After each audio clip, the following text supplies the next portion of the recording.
We are KB and Jasmine, and welcome to Beyond the Silver Screen. Welcome back to the deep dive.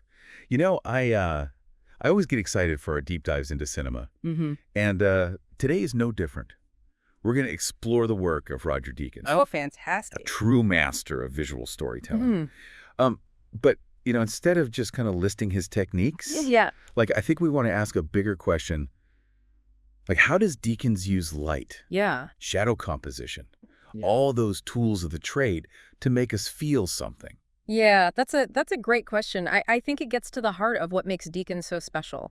Yeah. You know, he's not just a technician, he's an artist who understands the emotional power of visual. Right. And so often we get caught up, Mm-hmm. you know, in the plot of a movie. Right. But it's the way the story is presented visually that truly draws us in, wouldn't you say? Absolutely. And with Deakins, it's never about flashy camera work, you know, for its own sake. Right. He's all about serving the story. In fact, one of the things that's so fascinating about him is that he doesn't have a, you know, easily identifiable style. Right. He adapts his approach to fit each film. Okay, so before we dive into specific examples, let's take a step back and talk about filmmaking. Mm-hmm.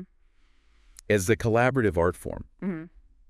I think we tend to think of the director as the main storyteller, Sure. but the cinematographer plays a huge role. Right? Definitely think of it like this. Okay. The director is the architect designing the overall structure of the story. Okay. But the cinematographer is the one who brings that vision to life, Right. using light, color, and composition to build the world that the characters inhabit. So how does that collaboration actually play out on set? Is it a constant back and forth between the director and cinematographers? Exactly. They work very closely together, discussing, you know, how each scene should look and feel, how the visuals can best support the emotional arc of the story. So do you have an example of a film where you can really see that synergy Mm-hmm. between director and cinematographer at work? We'll take The Shawshank Redemption, for example. It's a film that could have easily fallen into visual cliches about prison life. Dark, grimy, relentlessly bleak. But Deakins, working with director Frank Darabont, uses light in such an interesting way. You mean how he uses those incredible shafts of light Yes. to suggest hope even in the most oppressive environment? Yes. It's as if the light itself becomes a symbol of Andy Dufresne's spirit, his refusal to be crushed by the system. But it's not just about pretty pictures. Right. The way Deakins uses light and shadow also helps to define the characters and their relationships. Can you give me an example? Think about the scenes with the guards. Often, their faces are obscured by shadow, turning them into almost faceless representations of power and brutality. It's a subtle way of dehumanizing them, Right. which makes the moments when Andy is bathed in warm light even more powerful. Wow. I never really thought about it that way. Mm-hmm. But you're right. It adds a whole other layer of meaning to the film. And it's those layers of meaning that we're going to uncover as we explore more of Deakins' work. Okay, so we've talked about light and shadow, but what about color? Because Deakins uses color in such a deliberate and expressive way, especially in a film like Blade Runner 2049. Blade Runner 2049, a visual feast. What strikes you about the color palette in that film? Well, it's definitely not your typical sci-fi neon explosion of color. Right. It's much more muted and atmospheric. Exactly. Deakins uses a limited color palette. And it's fascinating to see how he plays with those colors to evoke different moods and themes. Yeah. For example, there's a lot of orange and yellow, but it's not a warm, inviting kind of orange. It's almost sickly, Right. suggesting both the artificiality of this world and the environmental decay that's taken hold. And then you have those stark white interiors, especially in Wallace's headquarters, which feel sterile and almost otherworldly. Right, and the gray tones reinforce the bleakness of the dystopian setting. But then when Kay ventures out into the radioactive wasteland, we see glimpses of a different color, a hazy blue-purple that hints at something beyond this corrupted world. So each color has a symbolic meaning, adding to the richness of the visual storytelling. Absolutely.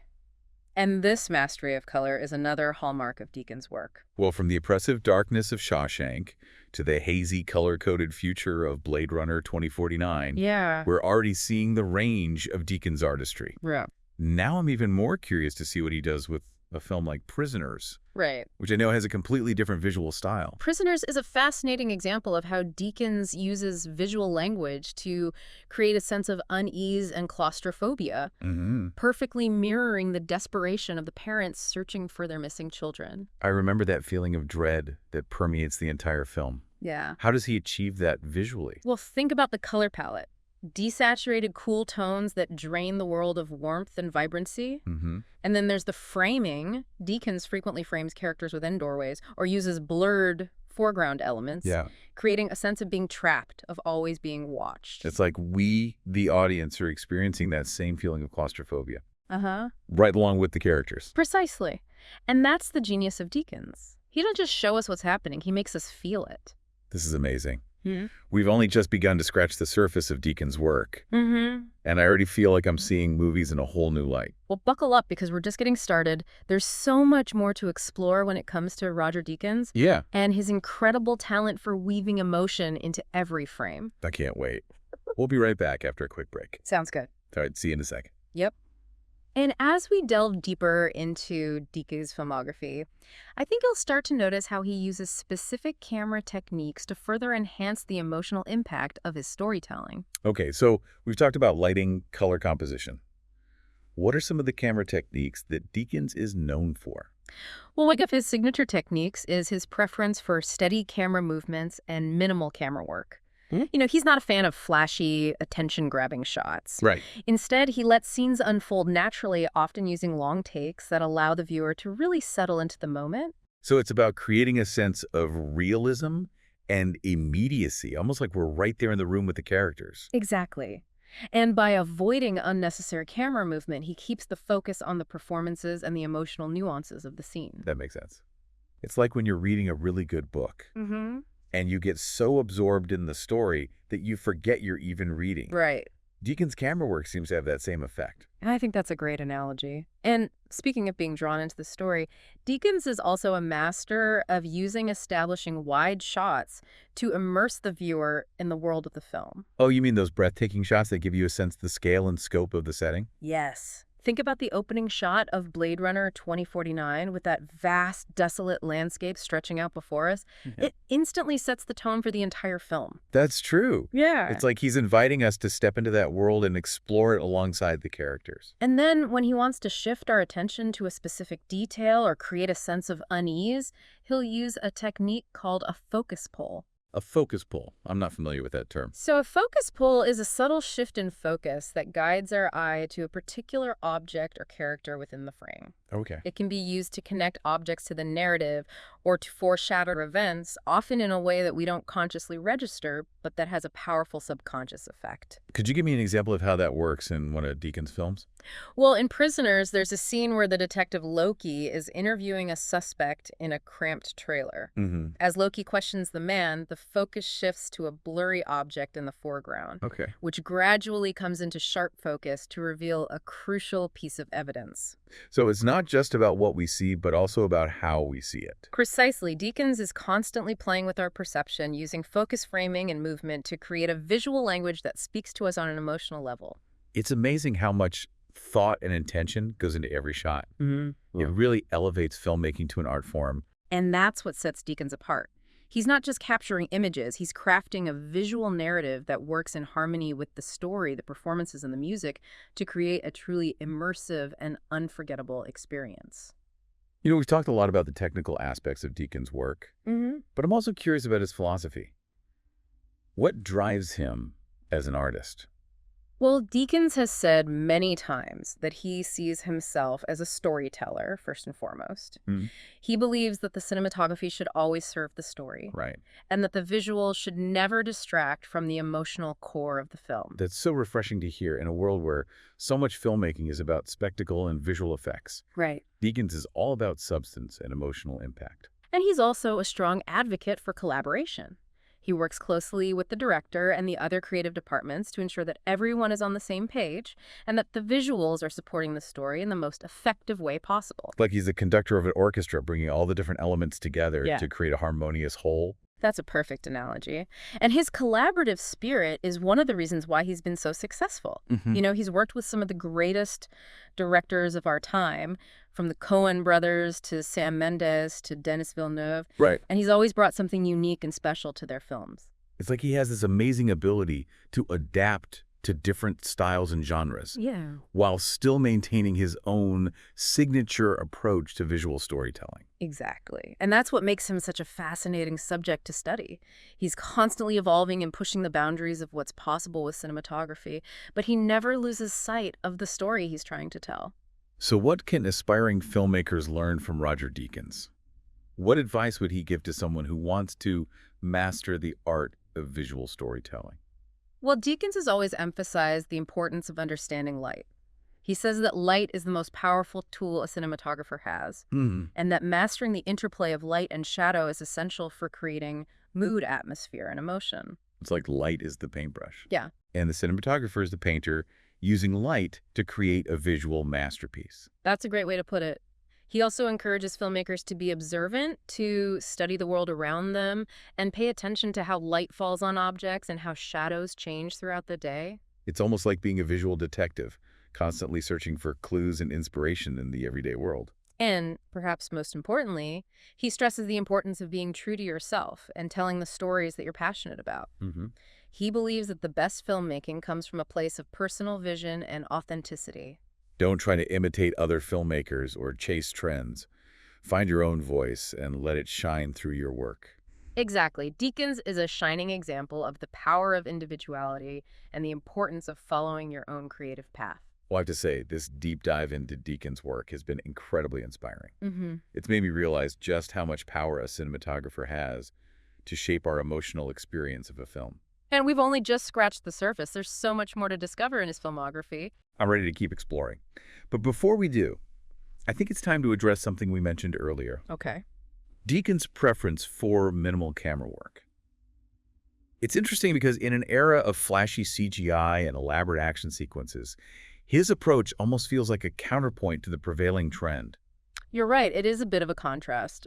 But what's fascinating is that Deakins' restraint actually enhances the visual storytelling. Uh-huh. By avoiding unnecessary camera movement, he allows the audience to focus on the characters and their emotions, drawing us deeper into the narrative. It's like he's saying, trust me, Mhm. I'll show you what you need to see, and I'll do it in a way that feels natural and immersive. Precisely. And by using long takes and subtle camera movements, he creates a sense of realism and authenticity that's often missing in films that rely heavily on visual effects. You know, it's funny, we've been talking about how Deakins uses these subtle techniques to create such powerful emotional effects, Mm. and yet his work is often described as being invisible. That's a great point. It's a paradox, isn't it? The best cinematography is often the kind that you don't even notice because it's so seamlessly integrated with the story. It's like the old saying, true art conceals art. Exactly. And Deakins is a master of that kind of invisible artistry. His work draws you in without calling attention to itself, allowing you to fully experience the emotional depths of the story. Well, I think it's safe to say that we've all gained a newfound appreciation for the art of cinematography and the incredible talent of Roger Deakins. But I'm curious, as we wrap up this part of our deep dive, what's one key takeaway you hope our listener will carry with them? Well, I hope our listeners walk away with a heightened awareness of the visual language of film. Yeah. To start to notice how light, shadow, color, and composition all work together to tell a story and evoke emotions.